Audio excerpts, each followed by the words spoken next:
Greetings and salutations, folks, and welcome once again, as always, to another helping of Mr H's Hot Pot.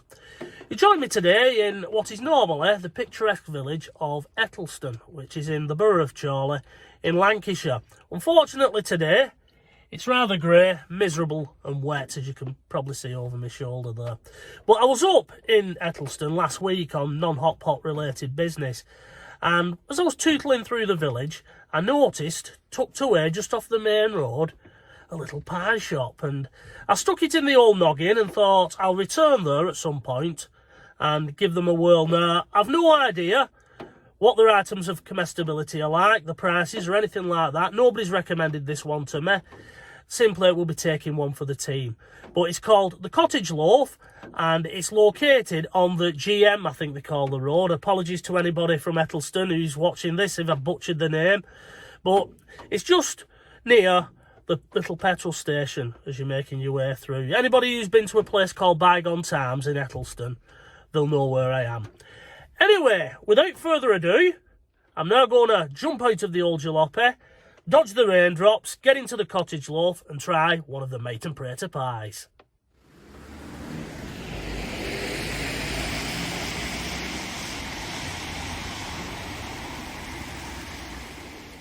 Right, Hot Potters, welcome back. Holding in my grubby hands, I have one of the Cottage Loaf's finest mate and prater pies, which we'll be taking a look at in a moment. Now, before I go any further with this video, apologies if my head sounds like it's in a bucket. I had the lurgy last week. I've had a bit of a severe cold, and as such, it's bunged me up a little bit, and I'm slowly recovering from it. I'll be honest with you, Hot Potters, ever since I've become a father and my son started school, I've never had as many colds in my life.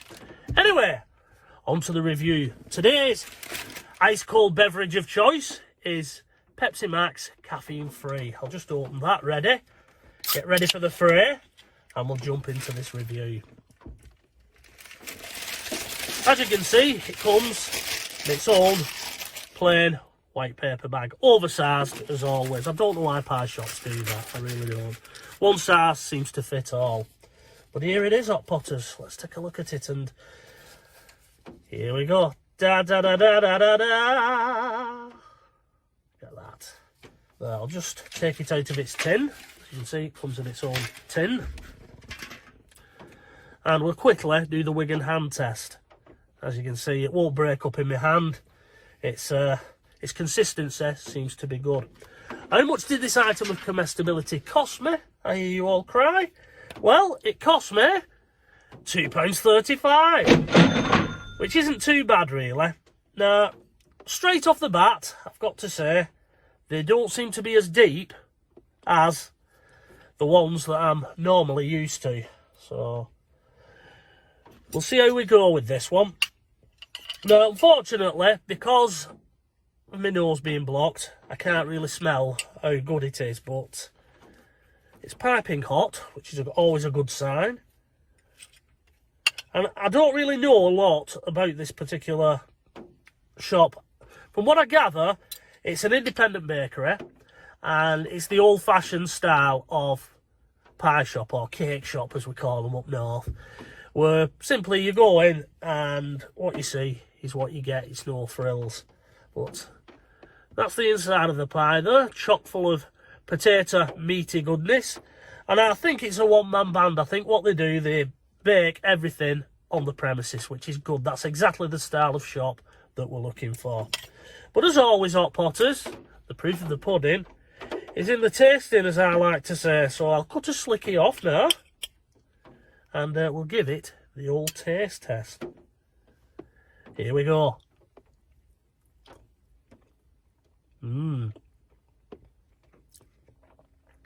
That is lovely. That is lovely, that. The pastry is just nice. It's not too hard and it's not too soft. It's bob on. And there's no after seasoning taste. You know, sometimes how I've said in previous reviews, you get a bit of a peppery or salty taste. There's none of that as yet.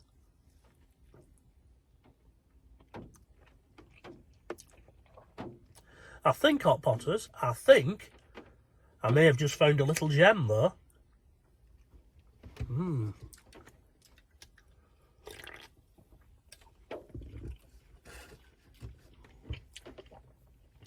I think we'll try another slicky. It's got to be done.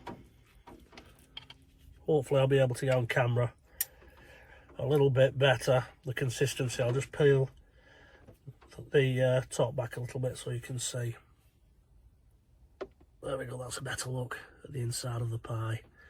Not baby mush, and it doesn't appear to be cheap ingredients. Reasonably priced pie, especially when you come to take a look at it, that it's located in a little village. I think the best way that I can describe the interior of the shop, just going back to the premises at the Cottage Loaf, is if you've ever been into Mrs. Gent's or Gent's Pie Shop,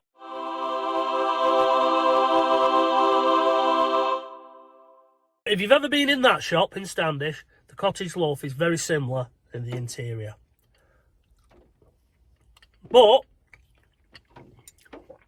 do the pies measure up to Mrs. Gent's? Well, with the cost, I think Gent's pies are £1.60, whereas this one was £2.35.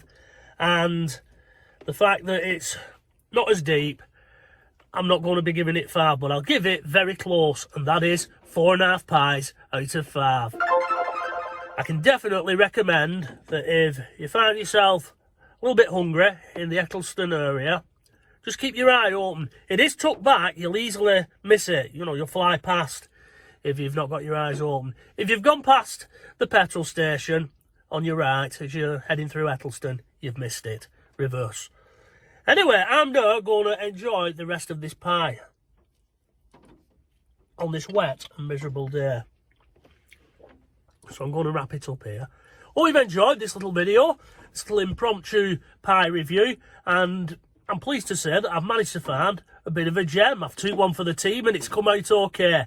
Anyway, until the next time, from myself, Mr. H, it is bye-bye for now. 'Cause we all agree it's a wonderful, wonderful